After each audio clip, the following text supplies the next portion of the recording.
You know what Hey, the difference is? You for can us, actually use what you did. You can use it in real life and prove its efficacy. So Mhm. can you please show me how we can utilize the spinning globe in practical use case in real life and it works? Yeah, you won't believe you won't believe in space travel, but that's one part of it, I unfortunately. don't believe in the government stories where we need something that can be independently verified with empirical means. So whatever you invented, I can use, right? You said it's in my cell phone. I Yeah, can prove it. I don't yeah, care what NASA says. They were founded by Nazis. We need actual empirical evidence. So is there yeah. any time that you can But give us that would be I understand, verifiable? yeah, I understand your question, but what if the guys who would said, "Hey, Goudsmith, you did work on cars coupled CMOS, but I don't believe you." We could test to see if it works. I just explained the difference. Yeah, but phew, don't we Okay, have ESA remote. or the Chinese space agency that also went up there? It's not this NASA. question.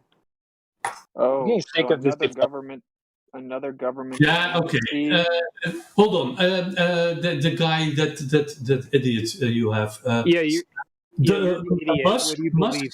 SpaceX. He's not a government agency. He went up there. SpaceX gets $500 million in grants per year from the government. Elon Musk is on record. You need to listen instead of being so Mhm. impulsive.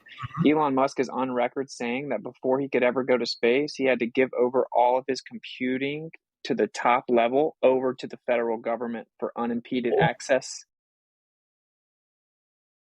Try Whoa. again. Never read. No, I've never read that. No. Well, now you learned something from the stupid flat earthers. So the No, Elon Musk himself hold on. says I that. don't call you stupid because you are very clever. But do you have a link for that I can actually look Sure, at that? sure. I'll give it to you in a second. It's an Elon Elon Musk. Musk interview. He also is quoted as saying, "We would have never gotten to space without NASA." That's in an interview. Did you know that? But that I can understand.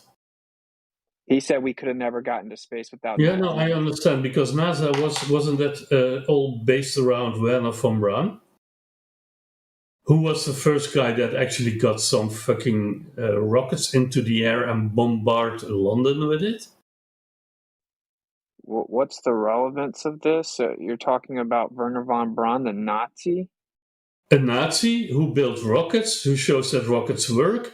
Now, once you can get them from Norway all the way to England, the next step is bring them a bit higher, what North Korea is doing today. And you get higher and higher, and at one point in time, you're above and out of, let's say, you'll never get out of the gravitational force of the Earth, of course, but you can create a speed by which you don't fall back anymore. North Korea is known for pumping propaganda to brainwash people. Yeah, I know. Werner von Braun has admittedly been proven to have shown fake rocket propaganda to the German population. Did you know that? Maybe he did, but in the meantime, he also shot rockets to London. And that is for Are you sure. saying you can't shoot rockets to London on a flat Earth? No, I don't say that. Okay, so that doesn't help us. An SS Oh, but that's where officer, the basis an is. SS, listen, man, an SS officer of the Nazi regime who admittedly sent out fake propaganda films about rockets is the same guy that was brought over here by the US government in Operation Paperclip and put in charge of the space exploration program, where they started telling us stories about rockets. So that's not a very credible source. What's he, a Nazi? He was an SS officer. Werner von Braun? Yeah, Whoa. I'm telling you, bro. And by the way, on his tombstone, he has Psalms 19:1. Yeah, I know, but And yeah, that says the firmament I'm shall not be covered. religious. I put the same Wait, there. I'm Yeah. going to keep teaching you stuff, Globe Master.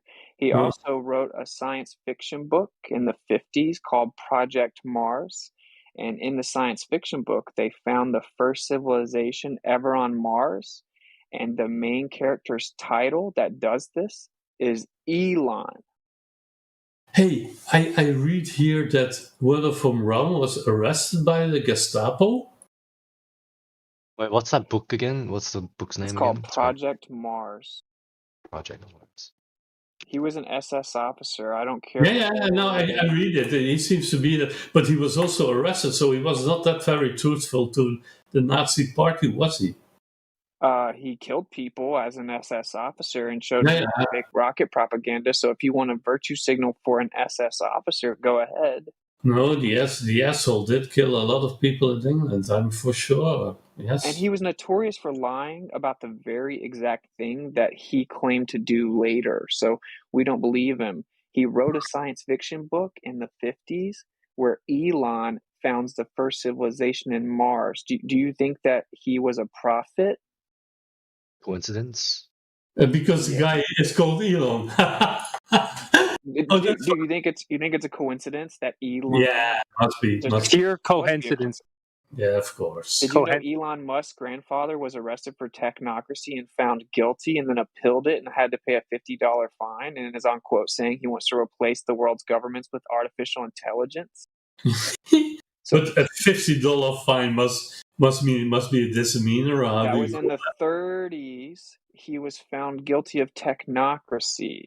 The point is that we don't trust people that want to take over the government with artificial intelligence.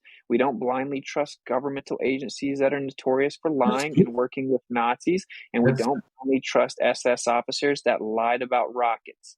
So you must also be absolutely opposing Trump. I don't like Trump because he's a puppet in the government.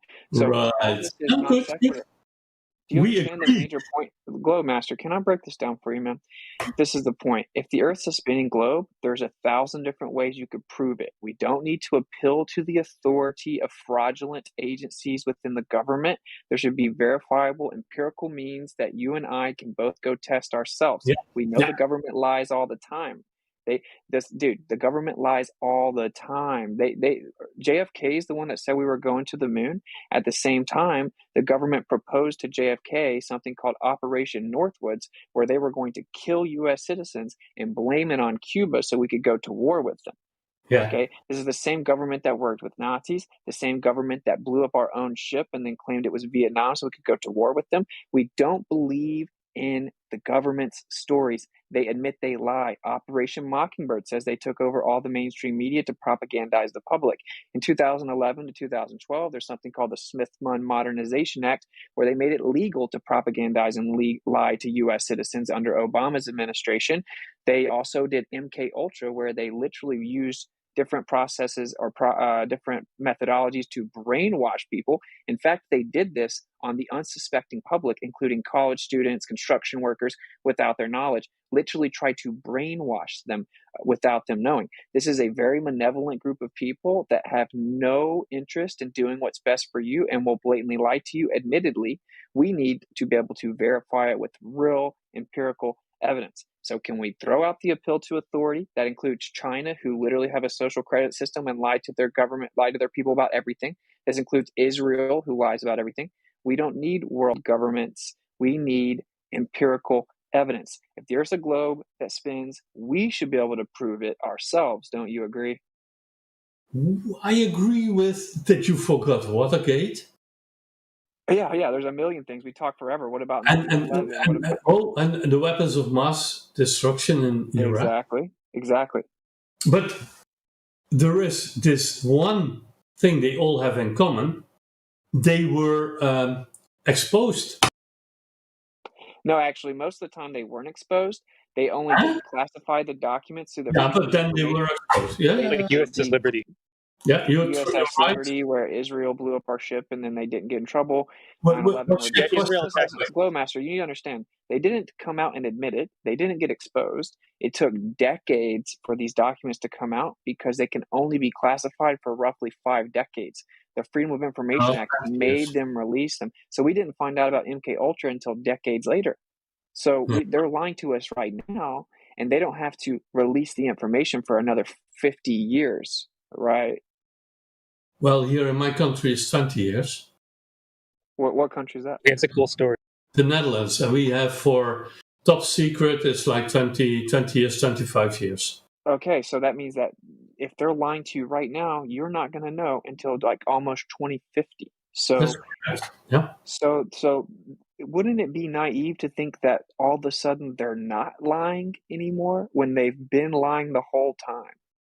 That is true, but the so-called created lies about the Earth being a globe, well, we are way beyond 100 years of that, and they have apparently not been declassified. So I don't That's think right. that was really a conspiracy to hide the flat Earth from us. Well, have you ever researched the moon landing? Because I'll tell you another bit of a history lesson, okay? So in 1945, we did Operation Paperclip. That's where we brought Nazi scientists over. Mhm. It was Yeah. called Operation Paperclip because we put paperclip in the files of the scientists we wanted to bring over here. In 1946, the year after that, we did something called Operation High Jump. That's where we sent Admiral Byrd, a well-decorated admiral for the U.S. military, to go explore Antarctica. He then came back after years of exploring, and he said, "It's astonishing to me that there's an area bigger than the continental U.S. on the other side of Antarctica that remains unexplored and no one knows about." Then, 2 years after giving that interview, he mysteriously died from heart complications. In between those 2 years, his son was found murdered in a warehouse. Then, right after that, he died in 57. In 58 and 59, they founded NASA and signed the Antarctic Treaty, which is the longest lasting peace treaty in human history. And Mhm. every major world country has agreed that it's illegal for the general public to go explore that area. They founded NASA and signed the Antarctic Treaty within 1 year of each other. Then, a couple years later, in 1961, JFK came out and said, "We're going to go to the moon in 8 years." Then in 1962, we did Operation Fishbowl, which was part of Operation Dominique, which translates to of the Lord. So it's literally Operation Fishbowl of the Lord. We sent high altitude missiles up and they kept on getting impeded and exploding at certain altitudes. They couldn't get past a certain point.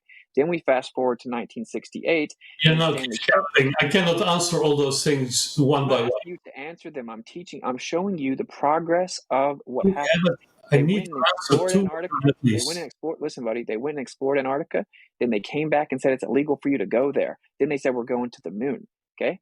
And they Mm. lied about the moon. There was a person that was supposed to go to the moon. He came out and said that we're never going to go to the moon. We can't get to low Earth orbit. We can't communicate in our own buildings. He hung a lemon on the module. Then he mysteriously burned alive in a routine checking of wires on NASA facilities because the door was mysteriously locked from the outside and they accidentally pumped it full of oxygen. They replaced him, then miraculously went. The reason this is all important, dude, is because this is when they went to the moon in these moon missions, and in 1972, they took the first real picture of the globe from space.